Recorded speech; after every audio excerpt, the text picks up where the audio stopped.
തെരുവുനായ പേടിയിലാണ് സംസ്ഥാനം. കൊല്ലം അഞ്ചലിലും മലപ്പുറം മുണ്ടുപറമ്പിലും തെരുവുനായയുടെ ആക്രമണമുണ്ടായി. അഞ്ചൽ കരുകോണിൽ കുട്ടികൾ ഉൾപ്പെടെ 7 പേർക്കാണ് കടിയേറ്റത്. മലപ്പുറം മുണ്ടുപറമ്പിൽ തെരുവുനായയുടെ ആക്രമണത്തിൽ പരിക്കേൽക്കാതെ യുവാവ് രക്ഷപ്പെട്ടത് തലനാരിഴയ്ക്കാണ്.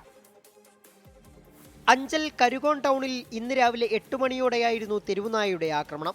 മദ്രസയിൽ പോയ കുട്ടിക്കും 10ാം ക്ലാസ് വിദ്യാർത്ഥിക്കുമടക്കം 7 പേർക്കാണ് നായയുടെ കടിയേറ്റത്. മൊത്തവും പട്ടികളാണ് ഇറക്കിയത്. മൊത്തം 8-9 പേര് ഇന്ന് രാവിലെ കടിച്ച്. ഒന്ന് ഇതിനൊരു തീരുമാനം ഉണ്ടാവണം. അതല്ലെങ്കിൽ പട്ടികളെ ജനങ്ങളെ മാത്രം കടിച്ചു കൊന്നാൽ, പട്ടി അടിച്ചു കൊന്നാൽ ഇവിടെ കേസ്. ജനങ്ങളെ കൊന്ന ഒരു വിഷയമില്ല. കരുകോൺ ടൗണിൽ നിന്നവരെയും കടയ്ക്കുള്ളിലിരുന്നയാളെയും നായ കടിച്ചു. പ്രദേശവാസിയായ ബൈജുവിനെ തള്ളിയിട്ട ശേഷം മുഖത്തും ശരീരത്തും നായ കടിക്കുന്ന CCTV ദൃശ്യങ്ങളും പുറത്തുവന്നു.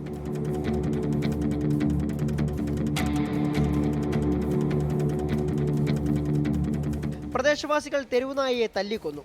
നായയുടെ കടിയേറ്റ 5 പേരെ പാരിപ്പള്ളി മെഡിക്കൽ കോളേജ് ആശുപത്രിയിൽ പ്രവേശിപ്പിച്ചു. പ്രദേശത്ത് തെരുവുനായ ശല്യം രൂക്ഷമാണെന്ന് നാട്ടുകാർ. രാവിലെ 6 മണിയായപ്പോൾ 5 പേരുള്ളത് കടത്തിനായിരുന്നത്. ആ കടത്തിനായിരുന്ന അവിടെ എവിടുന്നോ വന്ന് ഓടി വന്ന പട്ടിയ ഒരുത്തനെ കടിച്ച് തിരിച്ചങ്ങ് പോവുകയും ചെയ്തു. വീണ്ടും തിരിച്ച് വന്നിട്ട് ചന്തരെ കൊണ്ട് കയറി പോയി. അവിടെ ഇന്നുവരെയെല്ലാം നേരത്തെ കടിച്ചു. മലപ്പുറം മുണ്ടുപറമ്പിൽ തെരുവുനായുടെ ആക്രമണത്തിൽ നിന്ന് യുവാവ് രക്ഷപ്പെട്ടത് തലനാരിഴയ്ക്കാണ്. കുടിവെള്ള പ്ലാന്റിൽ ജോലിക്കാരനായ ഇഫ്സാന് രക്ഷയായത് സമീപത്തെ കച്ചവടക്കാരുടെ അവസരോചിതമായ ഇടപെടൽ.